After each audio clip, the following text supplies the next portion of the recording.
प्रधानमंत्री मोदी की 36 रैलियां और 7 रोड शो, गृह मंत्री अमित शाह की 14 जनसभाएं और 8 रोड शो, रक्षा मंत्री राजनाथ सिंह की 26 जनसभाएं और 3 रोड शो और वहीं बीजेपी के राष्ट्रीय अध्यक्ष जेपी नड्डा की 18 रैलियां, 3 रोड शो और इसके साथ ही भारत में पड़ते चरण की 102 लोकसभा सीटों के लिए चुनाव प्रचार का कार्यक्रम कल शाम 5 बजे थम गया और पहले चरण की वोटिंग 19 अप्रैल को होगा। इसमें 8 केंद्रीय मंत्री, 2 पूर्व मुख्यमंत्री सहित 1 पूर्व राज्यपाल की सीटें दांव पर लगी होगी। तो सबसे पहले नमस्कार, आप देख रहे हैं न्यूज़ और मैं आपके साथ विपिन। लोकसभा चुनाव 2024 के पहले चरण के लिए बुधवार शाम को प्रचार समाप्त हो गया है। इस चरण में 21 राज्यों और केंद्र शासित प्रदेशों की 102 लोकसभा सीटों के लिए 19 अप्रैल को मतदान होगा। पहले फेज के चुनाव के लिए प्रधानमंत्री नरेंद्र मोदी ने बीजेपी के कार्यक्रम का नेतृत्व किया। पहले चरण का चुनाव प्रचार खत्म होने तक प्रधानमंत्री मोदी ने अब तक 36 रैलियां और 7 रोड शो कर चुके हैं। बात करेंगे भारत के गृह मंत्री अमित शाह की, तो अब तक उन्होंने 22 सार्वजनिक कार्यक्रम कर चुके हैं, जिसमें 8 रोड शो और 14 जनसभाएं शामिल हैं। वहीं रक्षा मंत्री राजनाथ सिंह ने अब तक 12 राज्यों में 26 जनसभाएं और 3 रोड शो कर चुके हैं। बात करते हैं बीजेपी के राष्ट्रीय अध्यक्ष जेपी नड्डा की, तो पहले चरण का चुनाव प्रचार समाप्त होने तक उन्होंने 18 रैलियां, 3 रोड शो और 4 संगठनात्मक बैठकें कर चुके हैं। प्रधानमंत्री मोदी ने अपनी जनसभाओं के दौरान कहा, मैं 2014 में लोगों के बीच आशा और 2019 में विश्वास लेकर आया था। अब 2024 में गारंटी लेकर आया हूँ। मैं जनता को दी गई अपनी सभी गारंटियों को पूरा करने की गारंटी दे रहा हूँ।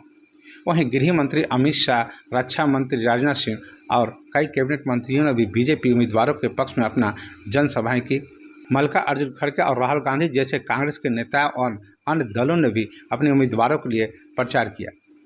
पहले चरण के चुनाव प्रचार में भाजपा ने भ्रष्टाचार, वंशवाद की राजनीति और संविधान तथा हिंदू धर्म का अपमान करने को लेकर इंडिया गुट पर हमला बोला। वहीं विपक्षी दलों के नेताओं ने चुनावी बॉन्ड, एजेंसियों के कथित दुरुपयोग, महंगाई और बेरोजगारी सहित अन्य मुद्दों पर सरकार को घेरा। भाजपा ने अपने घोषणा पत्र में लोक लुभावन वादों पर एनआरसी जैसे विवादग्रस्त मुद्दों से किनारा करते हुए विकास और कल्याण को प्राथमिकता दी है। उसने अपने मैनिफेस्टो में मोदी की गारंटी नाम दिया है और मुख्य रूप से सरकार की मौजूदा कल्याणकारी योजनाओं पर ध्यान केंद्रित किया है। भाजपा ने अपने घोषणा पत्र में एक राष्ट्र एक चुनाव और समान नागरिक संहिता को लागू करने की प्रतिबद्धता को दोहराई है।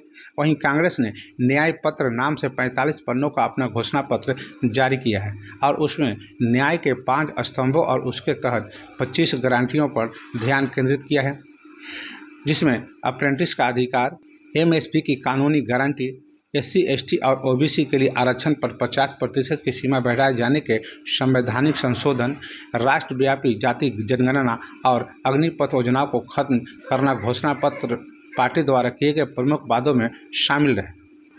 हालांकि प्रधानमंत्री मोदी ने कांग्रेस के घोषणा पत्र की आलोचना करते हुए कहा कि इसमें मुस्लिम लीग की छाप दिखती है और इसमें हर पन्ने से भारत को तोड़ने की बू आती है। बता दें कि पहले चरण की वोटिंग में 8 केंद्रीय मंत्रियों के भाग्य दांव पर लगे हैं, जिसमें मुख्य रूप से नितिन गडकरी, किरेन रिजिजू, सर्बानंद सोनोवाल, संजीव बलियान, जितेंद्र सिंह, भूपेंद्र यादव, अर्जुन राम मेघवाल और एल मुरुगन।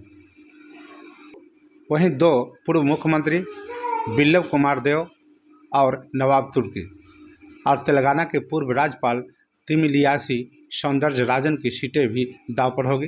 तो बस अभी के लिए इतना ही। अब हमें आज्ञा दीजिए। नमस्कार।